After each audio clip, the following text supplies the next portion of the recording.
Hi friends, welcome back to my channel. आज आप लोगों के साथ शेयर करने वाली हूँ 34 size princess cut blouse cutting and teaching. तो स्टेप बाय स्टेप देखने के लिए बने रहिए वीडियो का लास्ट तक। और ये है अस्तर का फैब्रिक। अस्तर का फैब्रिक को मैंने 2 फोल्ड में रखा है और ये है फुल मेजरमेंट स्क्रीन पे है, आप लोग देख सकती हो। तो मैं पहले कटिंग करूँगी बैक पार्ट और बैक पार्ट का रेडी लेंथ है 13.5 इंच और 1 इंच एक्स्ट्रा लूँगी सिलाई मार्जिन के लिए, तो हो गए है 14.5 इंच। तो टोटल मैंने 14.5 इंच पे एक मार्किंग कर दिया है और शोल्डर लिया है मैंने 5.5 इंच और ये डीप नेक पे होगा इसलिए मैंने शोल्डर 5.5 इंच लिया है और आर्म होल लिया है 5.5 इंच और चेस्ट है 34 इंच। 34 को 4 से डिवाइड करने से होते 8.5 इंच और एक्स्ट्रा ले लूँगी 2 इंच। कभी भी छोटा पड़ गया तो साइड से खुल के बड़ा भी कर सकती हूँ। और ये बैक ओपन है, बैक साइड में हुक होगा और आर्म होल की गुलाई का शेप देने के लिए बैक साइड में 1.5 इंच लिया है और सिंपल गुलाई का शेप दे दिया है। और नेक का चौड़ाई लिया है मैंने 2.5 इंच और बैक नेक का डीप लिया है मैंने 10 इंच। आप लोग चाहे तो उससे भी डीप कर सकती है या बैक नेक पे कोई भी डिज़ाइन दे सकती है, कोई प्रॉब्लम नहीं होगा। तो मेरा ये जो बैक पार्ट है वो मार्किंग करना कंप्लीट हो गया है, अभी उसको कटिंग कर लूँगी। और मैं आप लोगों को जैसे दिखा रही हूँ कटिंग करना, आप लोग वैसे कटिंग एंड टिचिंग करेंगे तो आप लोगों का जो ब्लाउज है वो 100% नहीं 1000% गारंटी के साथ बोल रही हूँ फिनिशिंग के साथ फिटिंग होगा। बहुत लोग अच्छी तरह से कटिंग नहीं करती है इसलिए सिलाई भी अच्छी तरह से नहीं होती है और सिलाई अच्छी तरह से नहीं होती है तो फिटिंग भी ब्लाउज अच्छी तरह से नहीं होती है। तो आप लोग हमेशा ही कटिंग थोड़ा सा ध्यान देते हुए कटिंग करना। तो मेरा बैक पार्ट हो गया है, अभी मैं फ्रंट पार्ट कटिंग करूँगी। तो फ्रंट पार्ट के लिए जो फैब्रिक है वो मैंने 2 फोल्ड किया है और फ्रंट पार्ट का जो लेंथ है वो बैक पार्ट से 1/2 इंच ज़्यादा होना चाहिए। तो मैंने फ्रंट पार्ट का लेंथ लिया है 15 इंच और शोल्डर लिया है मैंने 5.5 इंच और आर्म होल भी मैंने 5.5 इंच ले लूँगी और चेस्ट है 34 इंच। 34 को 4 से डिवाइड करने से होता है 8.5 इंच और एक्स्ट्रा ले लूँगी 2 इंच। जिस तरह से मैंने बैक पार्ट में लिया था वैसे मैंने फ्रंट पार्ट में भी ले रही हूँ। और फ्रंट पार्ट में मैंने 1/2 इंच ज़्यादा लिया है ना नीचे की साइड में, मतलब लंबाई 1/2 इंच ज़्यादा लिया है क्योंकि ऊपर की साइड ना फ्रंट साइड में ऊपर उठ जाती है, इसलिए 1/2 इंच ज़्यादा लेना चाहिए फ्रंट पार्ट में। और आर्म होल का गुलाई का शेप मैंने 1 इंच में दिया है और नेक का चौड़ाई लिया है मैंने 2.5 इंच और फ्रंट नेक का डीप लिया है मैंने 6 इंच और फ्रंट नेक में भी मैंने सिंपल गुलाई का शेप दे दिया है। आप लोग चाहे तो कोई भी डिज़ाइन दे सकती है, जैसे पान गला बहुत ही शेप होता है ना वो दे सकती है। और टाक्स पॉइंट के लिए मैंने शोल्डर से नीचे तक 10 इंच पे मैंने टाक्स पॉइंट के लिए मार्किंग किया है और ये साइड से भी 3.5 इंच और नीचे की साइड से भी मैंने 3.5 इंच लिया है और इस तरह से मैंने 2 इंच लिया है और 2 इंच ऊपर और एक मार्किंग कर दिया है। अभी जो प्रिंसेस कट है उसका शेप दे दूंगी, जो नॉर्मल प्रिंसेस कट होता है ना उसका शेप दे दिया। और ये जो मैंने 2 इंच लिया है ना साइड से मैंने 2 इंच और एक्स्ट्रा ले लूँगी क्योंकि ये 2 इंच कटिंग करके रख देना पड़ेगा, इसलिए मैंने 2 इंच एक्स्ट्रा ले लिया और 1/2 इंच ऊपर रखते हुए इस तरह से एक मार्किंग कर दिया तिरछा करते हुए। तो मेरा ये जो फ्रंट पार्ट है वो भी मार्किंग करना कंप्लीट हो गया है, अभी उसको भी मैं कटिंग कर रही हूँ। और मेरी यूट्यूब चैनल पर हर साइज की blouse cutting and teaching video already upload है, आप लोग नहीं दिखे तो जाके जरूर दिखिएगा। और कटिंग एंड टिचिंग सीखने के लिए मेरे यूट्यूब चैनल को सब्सक्राइब भी कर दीजिएगा और जो लोग मेरे पेज में देख रहे हैं वो लोग मेरे पेज को फॉलो कर देना। अभी मैं स्लीव कटिंग करूँगी। तो स्लीव के लिए जो फैब्रिक है वो मैंने 4 फोल्ड में रखा है और स्लीव के लिए जो मेजरमेंट है वो मैं बैक पार्ट से ले लूँगी। तो ऊपर से मैंने 1/2 इंच छोड़ते हुए बैक पार्ट से मैं मेजरमेंट ले रही हूँ, तो आया है 8.5 इंच और स्लीव का जो चौड़ाई है वो मैंने 8.5 इंच लूँगी इस तरह से। और स्लीव का लंबाई लिया है मैंने 10.5 इंच। आप लोगों का जितना लंबाई चाहिए इतना ले लेना और जितना लंबाई लेना उससे 3 इंच नीचे और एक मार्किंग कर देना। और ये साइड से मैंने 2 इंच पे और एक मार्किंग कर दूंगी और ऊपर की साइड से भी मैंने 1 इंच पे एक मार्किंग कर दिया। अभी दोनों मार्किंग को मैंने इस तरह से मिला दूंगी और जो स्लीव होता है नॉर्मल स्लीव का शेप दे दूंगी। इस तरह से मैंने शेप दे दिया है और मुहूरी मैंने लिया है 5 इंच और एक्स्ट्रा ले लूँगी 2 इंच। और ये है स्लीव कटिंग करने का सबसे आसान तरीका और उसका फिटिंग भी बहुत ही अच्छी आती है। तो मेरा ये जो स्लीव है वो भी मार्किंग करना कंप्लीट हो गया है, अभी उसको भी मैं कटिंग कर रही हूँ। और आप लोग हमेशा ही स्लीव को तालपाट कटिंग करना, मतलब फ्रंट साइड में 1/2 इंच अंदर रखते हुए कटिंग करना, तो फ्रंट साइड में कभी भी झूल नहीं आएगा। बहुत लोगों का प्रॉब्लम होती है ना फ्रंट साइड में झूल आ जाती है, तो आप लोग हमेशा ही फ्रंट जो स्लीव कटिंग करेंगे तो फ्रंट साइड में 1/2 इंच अंदर रखते हुए जरूर कट करना। और जो ब्लाउज होगा वो भी फ्रंट साइड में 1/2 इंच अंदर रखते हुए कटिंग करना, तो फ्रंट साइड में कभी भी आपका जो ब्लाउज है वो झूल नहीं आएगा। तो देखो मेरा जो अस्तर का फैब्रिक है वो तो काटिंग करना कंप्लीट हो ही गया है। अभी मैं मेन फैब्रिक में काटिंग करी हूँ और मेन फैब्रिक को भी मैंने 2 फोल्ड करके रखकर उसके बाद अस्तर का फैब्रिक को मेन फैब्रिक के ऊपर रखते हुए काटिंग करी हूँ। और जो मेन फैब्रिक है वो मैंने थोड़ा सा बड़ा रखते हुए काटिंग करी हूँ ताकि सिलाने में कोई प्रॉब्लम ना हो। और देखो स्लीव का लिए जो फैब्रिक है वो साइडों से थोड़ा सा कम है, लेकिन बाद में मैं जॉइन कर लूँगी। तो मेरा ये काटिंग करना भी कंप्लीट हो गया है एक एक पार्ट। अभी मैं मशीन पे चले जाऊँगी। तो मैं मशीन पे आ भी गए हैं। अभी मैं सिलाई करूँगी। तो उसके लिए एक एक पार्ट को जो अस्तर का फैब्रिक है, अस्तर का फैब्रिक के साथ मेन फैब्रिक को मैं जॉइन कर लूँगी।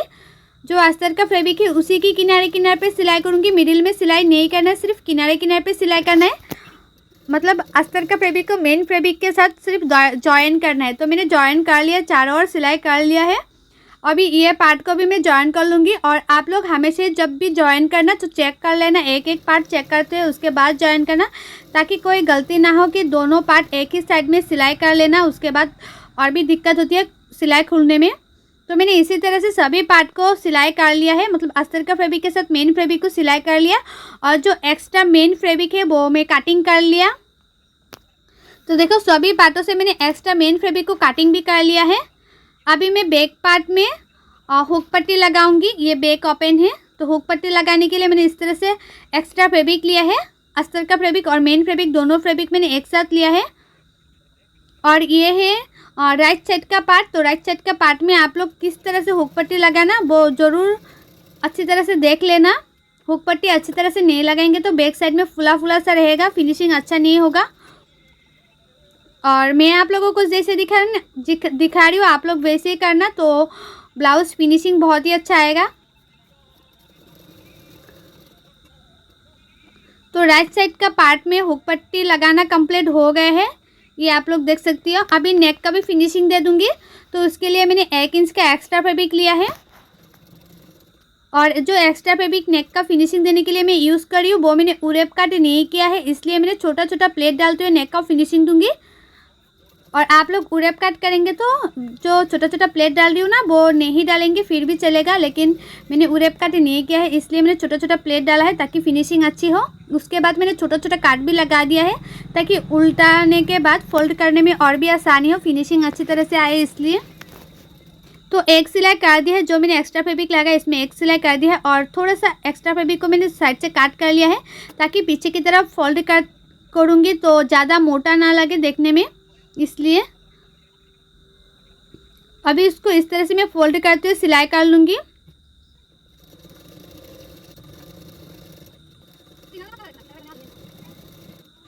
तो देखो नेक का फिनिशिंग देना कंप्लीट हो गया है। अभी मैं टेकन दे दूंगी। तो टेकन के लिए इस तरह से मैंने साइड से 2 इंच छोड़ते हुए टेकन दे रही हूँ। और टेकन का जो चौड़ाई है वो नीचे की साइड से 1/2 इंच लेना, ऊपर की साइड से बहुत ही कम। और लंबाई ले लेना 3-4 इंच ले लेना लंबाई। और नीचे की साइड में भी एक्स्ट्रा पट्टी लगा दूंगी फिनिशिंग देने के लिए। तो वो जो एक्स्ट्रा पट्टी लिया है वो मैंने 1 इंच का चौड़ाई में लिया है। तो एक सिलाई कर दिया है। अभी उसको इस तरह से फोल्ड करते हुए और एक सिलाई कर दिया है उसके ऊपर। अभी उसको पीछे की तरफ फोल्ड करते और एक सिलाई कर दूंगी तो हमारा जो बैक पार्ट है वो रेडी हो ही जाएगा। और दूसरा पार्ट को भी मैं इसी तरह से सिलाई कर लूँगी। इस पार्ट को मैंने जिस तरह से टेकन दिया है, नेक में फिनिशिंग दिया है, वैसे ही मैं दूसरा पार्ट को भी मैंने इस तरह से रेडी कर लिया है। तो मैंने अभी हुक नहीं लगा है इसलिए मैंने इस तरह से पिन लगा लिया है, बाद में हुक लगा लूँगी। तो देखो बैक पार्ट में जो नेक का फिनिशिंग है बहुत ही अच्छे से हो गए हैं। अभी मैं फ्रंट पार्ट जॉइन करूँगी। तो इस तरह से मैंने दोनों पार्टों को रखा है और एक के ऊपर एक रखूँगी और सिर्फ हल्के हल्के हाथों से मिलाते जाऊँगी और 1/2 इंच मार्जिन रखते हुए सिलाते जाऊँगी। ज़्यादा पार्ट को खींचना नहीं है, ज़्यादा खींचेंगे तो जो पार्ट है वो छोटा बड़ा हो जाएगा या फ्रंट साइड में क्रीज पड़ जाएगी। तो आप लोग हमेशा ही दोनों पार्टों को हल्के हल्के हाथों से मिलाना और सिलाते जाना है 1/2 इंच मार्जिन रखते हुए। तो उसके बाद देखना उसका जो शेप है ना बहुत ही अच्छा आएगा। तो देखो थोड़ा सा भी क्रीज नहीं आया है और कितना फिनिशिंग से हुआ है। दूसरा पार्ट भी मैं इसी तरह से सिलाई करूँगी। एक पार्ट मैंने ऊपर से सिलाई किया है और दूसरा पार्ट मैंने नीचे से जॉइन करी हूँ। आप लोगों को जैसे आसान होता है वैसे ही सिलाई करना, ऊपर से या नीचे से कोई प्रॉब्लम नहीं होगा। सिर्फ शेप अच्छा होना चाहिए और फिनिशिंग अच्छा होना चाहिए। तो मैंने 1/2 इंच मार्जिन रखते दोनों पार्टों को इस तरह से मैंने सिलाई कर लिया है। तो देखो फ्रंट साइड का जो फिनिशिंग है बहुत ही अच्छा आया है। अभी मैं फ्रंट साइड का नेक का भी फिनिशिंग दे दूंगी। तो उसके लिए मैंने इस तरह से 1 इंच का एक्स्ट्रा फैब्रिक लिया है और फ्रंट साइड में भी मैंने छोटा छोटा प्लेट डालते हुए नेक का फिनिशिंग दूंगी, जिस तरह से मैंने बैक पार्ट में दिया था। क्योंकि मैंने उरेप कट नहीं किया था इसलिए, और उरेप कट करने से जो फैब्रिक होता है ना वो थोड़ा सा ज़्यादा लगती है, लेकिन सीधा कट करने से जो फैब्रिक है बहुत ही कम लगता है। इसलिए मैंने छोटा छोटा टुकड़ा जो रहता है ना वो जॉइन करते हुए इस तरह से नेक का फिनिशिंग दे देती हूँ, ताकि जो फैब्रिक है बहुत ही कम लगे इसलिए। और उसके बाद मैंने छोटा छोटा काट भी लगा दिया है ताकि उल्टाने में और भी आसानी हो। तो अभी उसके ऊपर और एक सिलाई डाल रही हूँ। जो मैंने एक्स्ट्रा फैब्रिक लगाया है ना उसके ऊपर सिलाई किया है एक सिलाई। अभी उसको पीछे की तरफ फोल्ड करते हुए सिलाई कर लूँगी। अस्तर का फैब्रिक के साथ मेन फैब्रिक को मैं इस तरह से सिलाई कर रही हूँ। तो मैंने पीछे की तरफ फोल्ड करते हुए जो सिलाई कर लिया है और फ्रंट नेक का जो फिनिशिंग है बहुत ही अच्छा आई है। तो फ्रंट नेक का फिनिशिंग देना हो गया है कंप्लीट। अभी जो बैक पार्ट मैंने रेडी किया है, बैक पार्ट को फ्रंट पार्ट के ऊपर रखा है और जो फ्रंट पार्ट का लंबाई है वो मैंने चेक कर लिया है कि कितना लंबाई है, कितना लंबा रखना चाहिए। आप लोग हमेशा इस तरह से चेक कर लेना। थोड़ा सा लंबाई ज़्यादा हो तो थोड़ा सा एक्स्ट्रा काट कर लेना। मैंने थोड़ा सा काट कर लिया साइड से। अभी नीचे में भी मैं फिनिशिंग दे दूँगी, तो उसके लिए मैंने इस तरह से 1 इंच का एक्स्ट्रा पट्टी लिया है। जिस तरह से मैंने बैक पार्ट में नीचे फिनिशिंग दिया था ना, वैसे मैंने फ्रंट पार्ट में भी एक्स्ट्रा पट्टी लगा के फिनिशिंग दे दूँगी।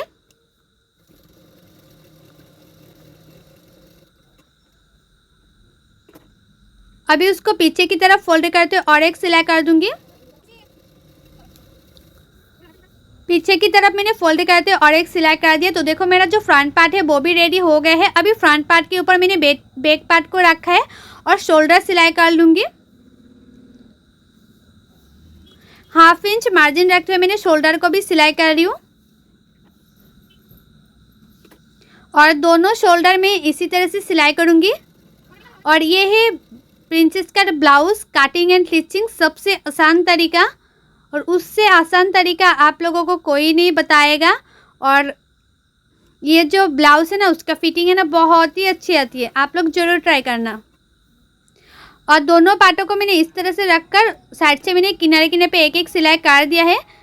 और फिटिंग के लिए सिलाई जो फिटिंग है ना वो उसके लिए सिलाई स्लीव लगाने के बाद करूँगी। सिर्फ दोनों पार्टों को मैंने साइड से जॉइन कर लिया है और साइड से थोड़ा सा एक्स्ट्रा फैब्रिक को मैंने काट भी कर लिया है। साइड से मैंने थोड़ा सा एक्स्ट्रा फैब्रिक काट कर लिया है इस तरह से। अभी उसको मैं उल्टा कर लूँगी और स्लीव लगाऊंगी। इस तरह से मैंने उल्टा कर लिया और स्लीव लगाऊंगी। तो स्लीव के लिए जो स्लीव है वो मैंने इस तरह से 2 फोल्ड में रखा है। और स्लीव लगाने से पहले चेक कर लेना ताकि फ्रंट पार्ट में थोड़ा सा अंदर रखते हुए काट है कि नहीं, चेक कर लेना हमेशा। और जो स्लीव है स्लीव को मैंने फोल्ड कर लिया। फोल्ड में जो स्लीव की मिडिल है, मिडिल में एक छोटा सा मार्क भी कर दिया था। और जो स्लीव में जो मार्क किया है वो शोल्डर का जो मिडिल है, शोल्डर की मिडिल से मैं स्लीव लगा रही हूँ। और जो लोग बिगिनर से न्यू है वो लोग हमेशा जो शोल्डर होता है उसकी मिडिल से स्लीव को लगाना, तो स्लीव कभी भी छोटा बड़ा नहीं होगा और परफेक्ट तरीके से स्लीव का फिटिंग भी अच्छा आएगा। और दोनों स्लीव में इसी तरह से सिलाई करूँगी। ये जिस तरह से मैं स्लीव लगा रही हूँ ना, इसी तरह से दूसरा स्लीव भी मैं लगाऊंगी। तो देखो परफेक्ट तरीके से स्लीव लगाना हो गया है। और दूसरा स्लीव भी मैं इसी तरह से लगाऊंगी।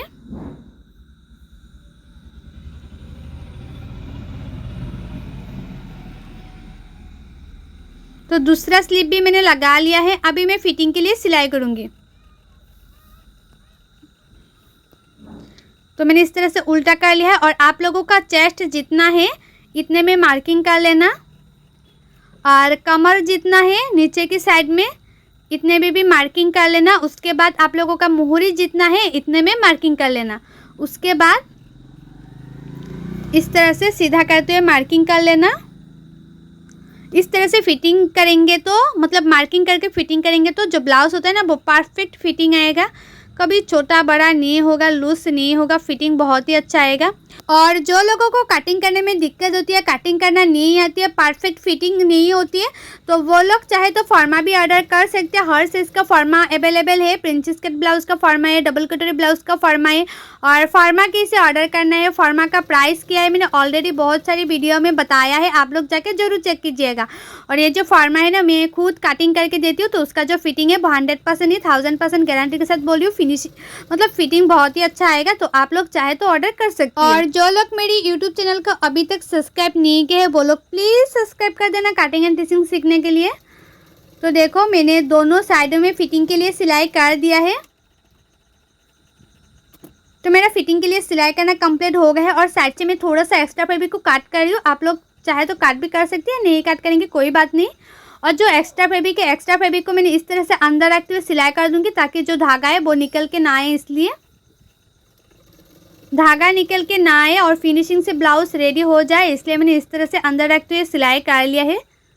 तो दोनों साइड में मैंने सिलाई कर लिया है। तो मेरा जो ब्लाउज है वो रेडी हो ही गया है। सिर्फ बैक साइड में मैं डोरी लगाऊंगी, मतलब डोरी लटकन लगाऊंगी, तो डोरी लगाऊंगी। और ये देखो, जो फ्रंट पार्ट है उसका फिनिशिंग कितना अच्छे से आया है।